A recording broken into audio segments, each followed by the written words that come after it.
Hey friends, so I'm here to read a little bit more Wonder. And the last we read, August was in his first day of his new school, and the teacher was going around, and the kids had to introduce themselves. And now it's Augie's turn. This one is called Lamb to the Slaughter. Like a lamb to the slaughter. Something that you say about someone who goes somewhere calmly, not knowing that something unpleasant is going to happen to them. I Googled it last night. That's what I was thinking when Miss Petosa called my name, and suddenly it was my turn to talk. My name is August, I said, and yeah, I kind of mumbled it. What? Said someone. Can you speak up, honey? Said Miss Petosa. My name is August, I said louder, forcing myself to look up. I have a sister named Via and a dog named Daisy. And that's it. Wonderful, said Miss Petosa. Anyone have questions for August? No one said anything. Okay, you're next, said Miss Petosa to Jack. Wait, I have a question for August, said Julian, raising his hand. Why do you have a tiny braid in the back of your hair? Is that like a Padawan thing? Yeah, I shrugged, nodded. What's a Padawan thing? Said Miss Petosa, smiling at me. It's from Star Wars, answered Julian. A Padawan is a Jedi apprentice. Oh, interesting, said Miss Petosa, looking at me. So you're into Star Wars, August?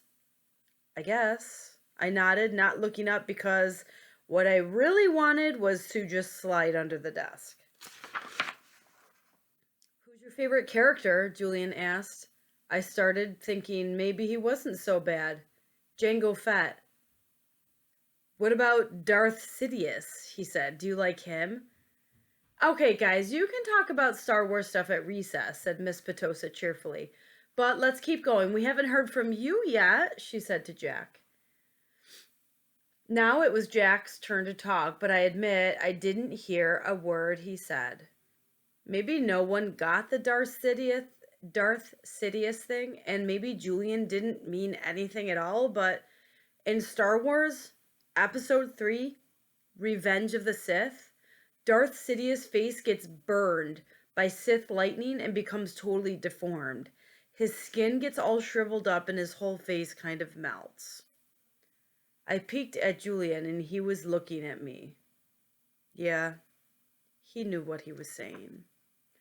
So what just happened there is that it sounds like August had the courage to introduce himself to the class, and Julian made him feel really uncomfortable by saying that he must love the guy on Star Wars, Darth Sidious, because his face is melted, implying that August also has a face that looks like it's been melted. Really, really cruel, unkind. Next chapter, ironically, happens to say, choose kind. There was a lot of shuffling around when the bell rang and everyone got up to leave. I checked my schedule and it said my next class was English 321. I didn't stop to see if anyone else from my homeroom was going my way. I just zoomed out of the class and down the hall, sat down as far from the front as possible. The teacher was a really tall man with a yellow beard and was writing on the chalkboard. Kids came in laughing and talking in little groups, but I didn't look up. Basically, the same thing that happened in homeroom happened again. No one sat next to me except for Jack, who was joking around with some kids who weren't in our homeroom. I could tell Jack was the kind of kid other kids liked. He had a lot of friends. He made people laugh. When the second bell rang, everyone got quiet, and the teacher turned around and faced us. He said his name was Mr. Brown. And then he started talking about what he would be doing this semester. At a certain point, somewhere between A Wrinkle in Time and Shen of the Sea, he noticed me, but kept right on talking. I was mostly doodling in my notebook while he talked, but every once in a while I would sneak a look at the other students. Charlotte was in this class. So were Julian and Henry. Miles wasn't. Mr. Brown had written on the chalkboard in big block letters, Precept. Precept. Okay, everybody, write this down at the very top of your page, the first page in your English notebook. And we did what he told us to do. He said, okay, so who can tell me what a precept is? Does anyone know? No one raised their hands. Mr. Brown smiled, nodded, and turned around to write the chalkboard again. Precepts equals rules about really important things. Like a motto? Someone called out. Like a motto, said Mr. Brown, nodding as he continued writing on the board. Like a famous quote, like a line from a fortune cookie. Any saying or ground rule that can motivate you. Basically, a precept is anything that helps guide us when making decisions about really important things. He wrote all that on the chalkboard and then turned around and faced us. So, what are some really important things? He asked us. A few kids raised their hand, and as he pointed at them, he gave their answers. Oh, they gave their answers, which he wrote on the chalkboard in really, really sloppy handwriting. Rules, schoolwork, homework, what else? He said as he wrote, not even turning around. Just call things out. He wrote everything everyone called out. Family, parents, pets. One girl called out, the environment. The environment. He wrote on the chalkboard and added, our world. Sharks, because they eat dead things in the oceans, said one of the boys, a kid named Reed, and Mr. Brown wrote down sharks, bees, seatbelts, recycling, friends. Okay, said Mr. Brown, writing all those things down. He turned around when he finished writing to face us again. But no one's named the most important thing of all. We all looked at him, out of ideas. God? Said one kid, and I could tell that even though Mr. Brown wrote God down, that wasn't the answer he was looking for. Without saying anything else, he wrote down who we are. Who we are, he said, underlining each word as he said it. Who we are, us, right? What kind of people are we? What kind of person are you? Isn't that the most important thing of all? Isn't that the kind of question we should be asking ourselves all the time? What kind of person am I? Did anyone happen to notice the plaque next to the door of the school? Anyone read what it says? Anyone?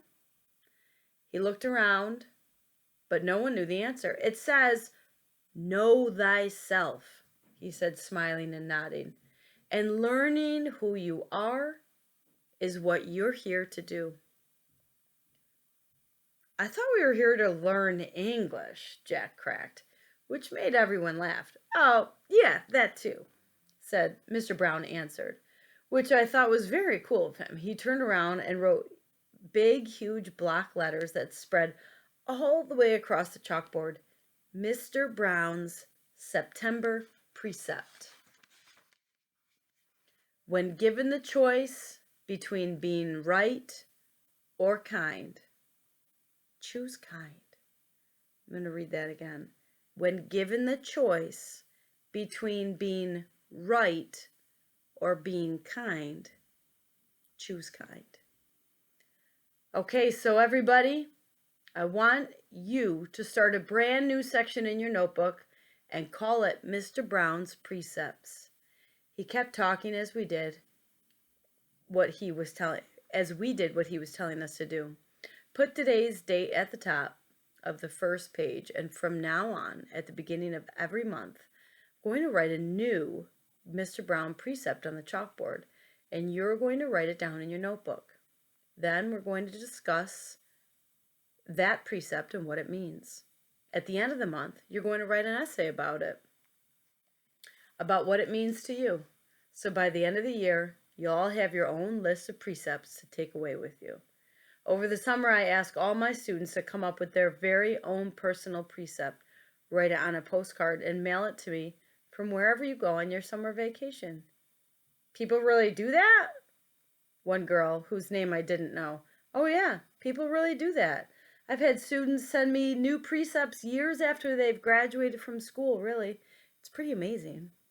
He paused and stroked his beard. But anyway, next summer seems a long way off. I know. He joked, which made us laugh. So everybody relax a bit while I take attendance. And when we're finished with that, I'll start telling you about all the fun stuff we're going to do this year in English. He pointed to Jack when he said this, which was also funny, so we all laughed at that. As I wrote down Mr. Brown's September precept, I suddenly realized I was going to like school, no matter what. Okay, I'm going to stop there. Our next section is called lunch. Now, I'm already thinking, I'm making a prediction about this next section. How will Augie do in the lunchroom? In the lunchroom, you think about there's a lot more freedom of maybe where you're going to sit, who are you going to sit with. There's not as many teachers watching you. So it's really important that you're remembering to make good decisions. And I'm kind of worried for August. So I hope lunch goes okay. And next time I read, we'll find out, okay? Okay.